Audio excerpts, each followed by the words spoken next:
Good morning, friends. How are you? Gyanoday English class का आज का ये खास वीडियो आप खास लोगों के लिए स्पेशली तैयार किया गया है। Word power part 3। मित्रों, आप जानते हैं पावर के बारे में हम में से कितने लोग दीवाने हैं। They go to gym for muscle power. Friends, the word power vocabulary is also as important as your muscle power. That's why you make your word power vocabulary strong to fight the competitive exam and to face interviews. Let's go and have look at the first word. The first word is chicken hearted, and you can see the meaning. Chicken hearted means कायर, डरपोक या कमजोर दिल वाला। यकीनन आप में से कोई भी कायर, डरपोक, कमजोर दिल वाला नहीं है। You know how to fight the problems, but if you are little bit afraid of the things, improve yourself, because a chicken-hearted person cannot succeed. तो मित्रों, चलिए देखते हैं चिकन हार्टेड का सेंटेंस क्या है और उससे रिलेटेड पिक्चर्स क्या हैं। तो चलिए, पहला पिक्चर आपके लिए चिकन हार्टेड से रिलेटेड आप देख सकते हैं।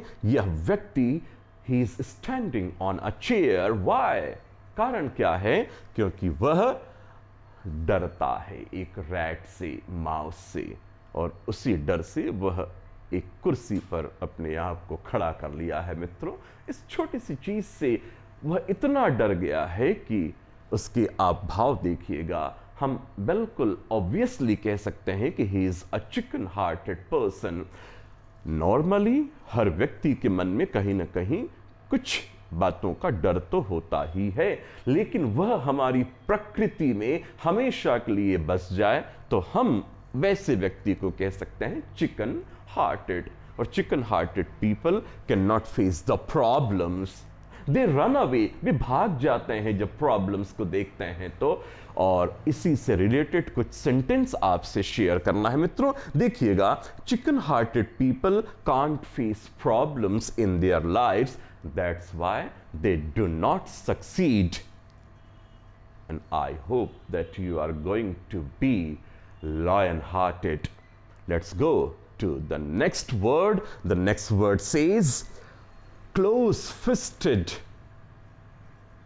and very easy to understand because sometimes pictures also say very clearly, and these pictures are saying that he is a close-fisted man, means कंजूस। He is not willing to spend money, and बहुतायत ऐसा होता है कि लोगों के पास पैसे तो होते हैं मित्रों, लेकिन उन पैसों का वक्त आने पर खर्च नहीं करना, उसे स्पेंड नहीं करना, और खास तौर पर जब आपको इसकी अत्यंत आवश्यकता है फिर भी आप पैसे को इतना ज़्यादा बचा के रखने की प्रवृत्ति में होते हैं कि आप अपने कंफर्ट को भी दांव में लगा देते हैं। आपको तकलीफ पसंद है, आपको असुविधा पसंद है। In spite of having money, you do not spend that money for your comfort, then people can say you are a close-fisted man, कंजूस व्यक्ति हैं। तो देखिएगा, उसके हाथ से पैसे छूटेंगे ही नहीं, इस कस करके मुट्ठी बांध करके पैसा पकड़ा हुआ है। तो मित्रों, इससे रिलेटेड वर्ड्स के साथ में हम इससे सेंटेंसेस भी बनाएं। देखिएगा क्या लिखा हुआ है। It is hard to get money from him as he is too close-fisted man. बहुत ही कंजूस व्यक्ति है, उससे पैसे निकलवाना आसान काम नहीं है मित्रों। और दूसरा सेंटेंस क्या कहता है? A close-fisted man doesn't enjoy the comforts of life. And the next sentence is for you. Are you a close-fisted man? Obviously not. Okay, let's go to the next one. rain, and it is only for rain, cats and dogs. This word cats and dogs is only for rain when it rains heavily. हम कह सकते हैं it is raining cats and dogs. जब भारी बारिश होती है मित्रों, तभी उसके लिए वर्ड बना हुआ है cats and dogs. You must have experienced and you must have enjoyed getting wet when it rains heavily. तो देखिएगा उसके पिक्चर से समझ में आ रही है इट इज रेनिंग हैविली, और परिणाम स्वरूप देखिएगा सड़कें भर गई हैं लबालब और गाड़ियां आधी डूबी हुई हैं। तो मित्रों सेंटेंस क्या कहता है? It rained cats and dogs for hours and consequently the roads were waterlogged. बहुत तेज मूसलाधार बारिश हुई और सड़कें डूब गई, सड़कें बंद हो गई, गाड़ियां भी आधी डूब गई। तो ऐसी परिस्थिति में जो बारिश होती है, इस तरह की बारिश को हम कहते हैं cats and dogs. Okay, the next one, Kock and bull story. This is quite common word for each and everybody. हम में से ऑलमोस्ट हर किसी ने कॉक एंड बुल स्टोरी बताई होगी, लोगों को जरूर शेयर किया होगा। वो कॉक एंड बुल स्टोरी का अर्थ होता है मनगढ़ंत बेसिर पैर की बातें जिसका कोई आधार नहीं होता है।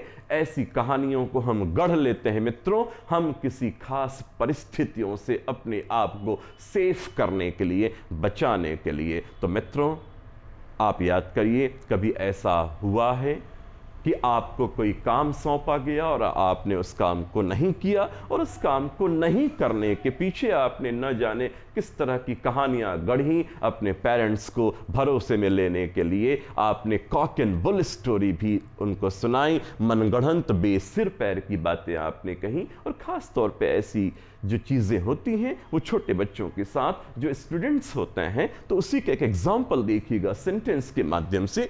The child started to tell cock and bull story when the teacher asked about why he did not do his homework. जब टीचर ने पूछा कि आपने होमवर्क क्यों नहीं किया, तो बच्चे ने कॉक एंड बुल स्टोरी अर्थात मनगढ़ंत बेसिर पैर की बातें बतानी शुरू कर दी।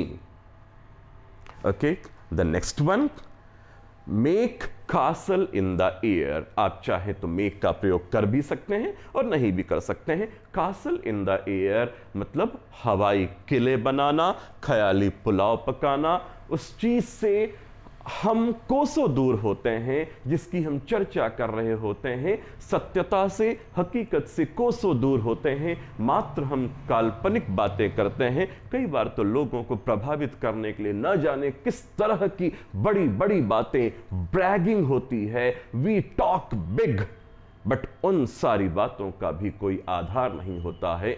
हवाई किले बनाते हैं। Is it possible to make a fort in the air? No.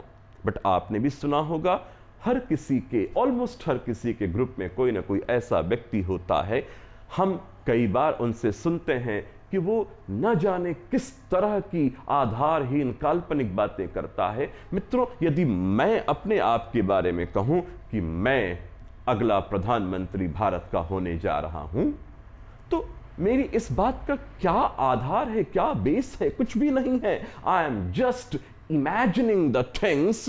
मेरे पास कोई आधार नहीं है इस बात की पुष्टि के लिए कि मैं प्रधानमंत्री बनने वाला हूं। कोई आधार नहीं है, कोई जनाधार नहीं है, उसकी कोई प्रक्रिया नहीं है, तो मैं कैसे प्रधानमंत्री बन सकता हूं? तो मैं क्या कह रहा हूं?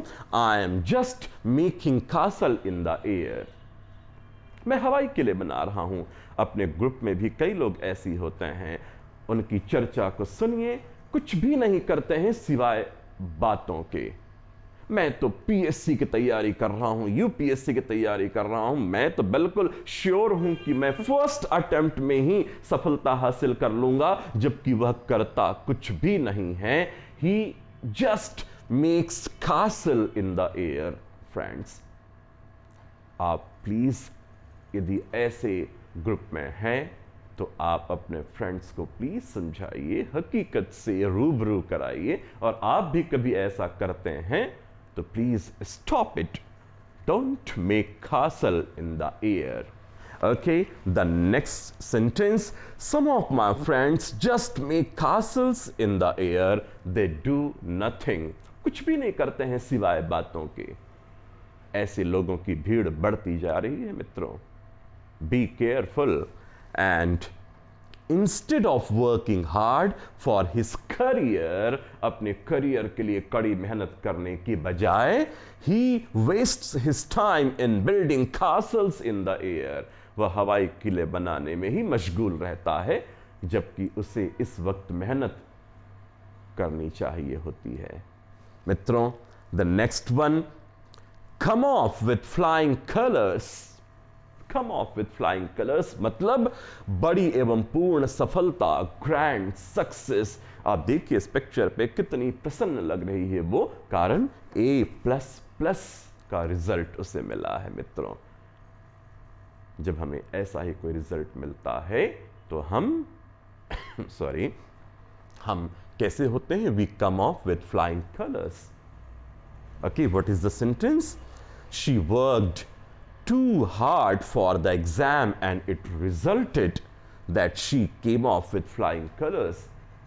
And I hope that you people are also working hard for the same kind of result, and I hope that the lady luck will surely smile on you, and you will also how come off with flying colors.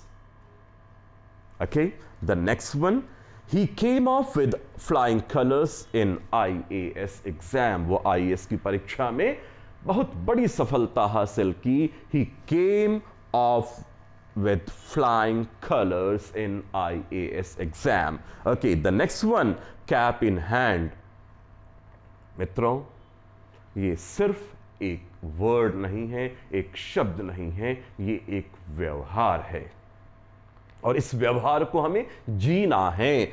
Cap in hand means बहुत विनम्रता तथा सम्मान से, और आप इसके picture से समझ सकते हैं इसका अर्थ है वेरी हम्बली एंड रिस्पेक्टफुली. बहुत विनम्रता से, सम्मान के साथ आप इस पिक्चर से बड़ी अच्छी समझ पा रहे हैं. और इसके लिए सेंटेंस क्या है मित्रों? We should always speak to elderly persons with cap in hand. हमें अपनों से, बड़ों से बहुत ही विनम्रता से बातें करनी चाहिए मित्रों. Okay, and the next one, students must go before teachers cap in hand. विद्यार्थियों को चाहिए कि अपने टीचर्स के सामने बड़ी विनम्रता से पेश आएं. Okay, the next one is chant the praise of. भजन या स्तुति जाप करना किनकी? The God.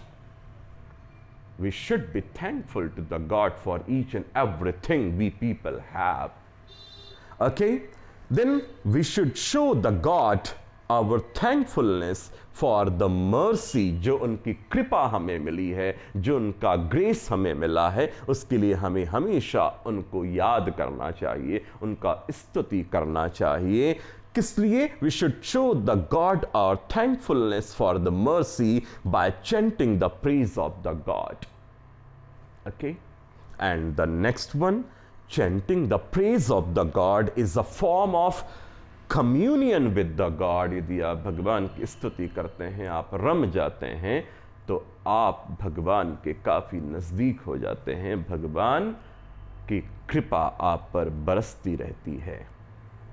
Okay, the next one, cry one's heart out. फूट फूट करके रोना. तो आपने जरूर देखा होगा, कई बार ऐसी परिस्थितियां होती हैं, चोट लगने पर, दुख पहुंचने पर व्यक्ति फूट फूट करके रोता है. आप पिक्चर के माध्यम से समझ पा रहे होंगे कि फूट फूट कर रोना और बहुत देर तक रोना. तो देखिएगा, इन बच्चों की पिक्चर से आपने आसानी से समझ लिया होगा मित्रों. सेंटेंस क्या कहता है? The child was crying his heart out when he fell off the bed. जब वह बिस्तर से गिर गया तो वो कैसे रो रहा था? He was crying his heart out, फूट फूट करके रो रहा था when he fell off the bed. And the second sentence is during the funeral of a soldier, एक सैनिक के अंतिम संस्कार के वक्त his relatives were crying their heart out. उनके जो संबंधी हैं, रिश्तेदार हैं, वे फूट फूट करके रो रहे थे। मित्रों, the next sentence, cry for the moon. Cry for the moon का अर्थ क्या लिखा है? असंभव चीज की जिद करना। हम भी कई बार ऐसी जिद कर बैठते हैं जो हमारे पेरेंट्स की क्षमता से परे होती हैं। मित्रों, आपको अपने परिवार की हालात को देखते हुए, अपने पेरेंट्स की परिस्थितियों को देखते हुए ही किसी चीज की मांग करनी चाहिए। मात्र अपने फ्रेंड सर्कल में बाकी दोस्तों के विलासितापूर्ण जिंदगी को देख करके अपने घर के माहौल को इस तरह की अनुचित मांग से और जिद से मत बिगाड़िएगा।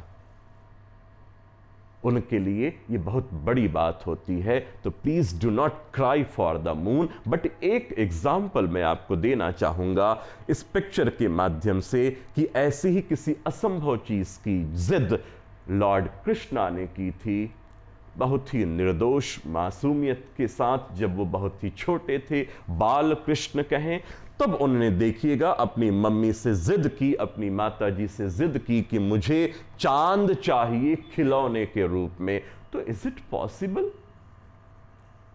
तो भगवान कृष्ण ने अपनी माता से जिद की, मांग की कि उन्हें चांद ही चाहिए खिलौने के लिए, खेलने के लिए। तो उनकी माताजी ने क्या किया? अब देखिए, उनकी माताजी ने एक थाल सजाई, उस थाली में पानी भरा और उसी पानी में चांद की परछाई पड़ने लग गई। उसी परछाई से प्रभु कृष्ण खेलने लग गए और उनकी यह मांग भी पूरी हो गई। तो क्या है इसमें देखिएगा, according to mythology, once lord Krishna in his babyhood cried for the moon as his toy. यहां क्राइड का अर्थ क्या लिखा हुआ है? Demanded and insisted. तो he cried for the moon as his toy.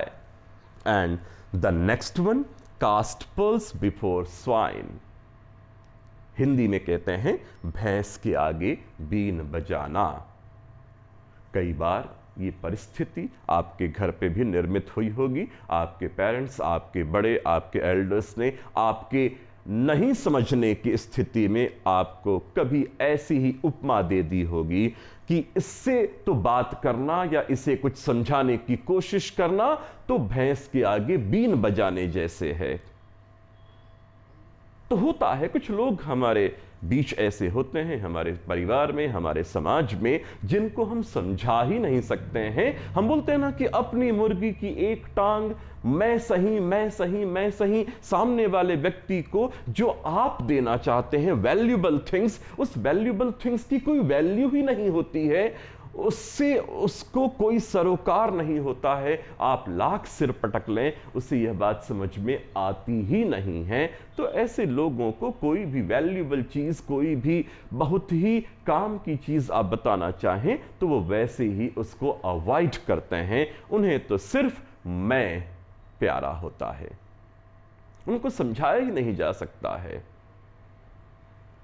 बहुत बड़ी दिक्कत आती है जब इस तरह के लोगों से आपकी मुलाकात होती है और आपको उन्हें समझाना होता है और उनके, मैं नहीं कह रहा हूं तर्कों से, उनके कुतर्कों से वह ज्ञानवान व्यक्ति भी हार जाता है और अंततः कहता है कि इन्हें समझाना तो भैंस के आगे बीन बजाने वाली बात है, उसका कोई असर नहीं होगा सामने वाले को। तो बिल्कुल वैसी है भैंस के आगे बीन बजाना। कास्ट पर्ल्स बिफोर स्वाइन मतलब टू वेस्ट टाइम, समय की बर्बादी के अलावा कुछ भी नहीं है ऐसे लोगों से बात करना। मित्रों, offering valuable to someone who doesn't understand it, जो इनको समझते ही नहीं है, उनके लिए आप कुछ भी कर लें, उसकी वैल्यू उनको समझ में नहीं आती है। वे सिर्फ और सिर्फ अपना ही राग अलापते हैं। दे ब्लो देयर ओन ट्रम्पेट। मित्रों, आपसे प्रार्थना है कि आप इन सभी वर्ड्स को वर्ड पावर को लर्न करिए, अपने सेंटेंसेस में इनका इस्तेमाल करिए। मित्रों, आज का ये वर्ड पावर का लेसन आपको कैसा लगा, प्लीज कमेंट बॉक्स में जरूर कमेंट दीजिएगा मित्रों, ताकि मैं अगला लेसन आपके लिए और भी अच्छे शब्दों से भरपूर लेकर के आ सकूं। आज इतना ही, आगे फिर मुलाकात होगी, तब तक के लिए जय हिंद, नमस्कार।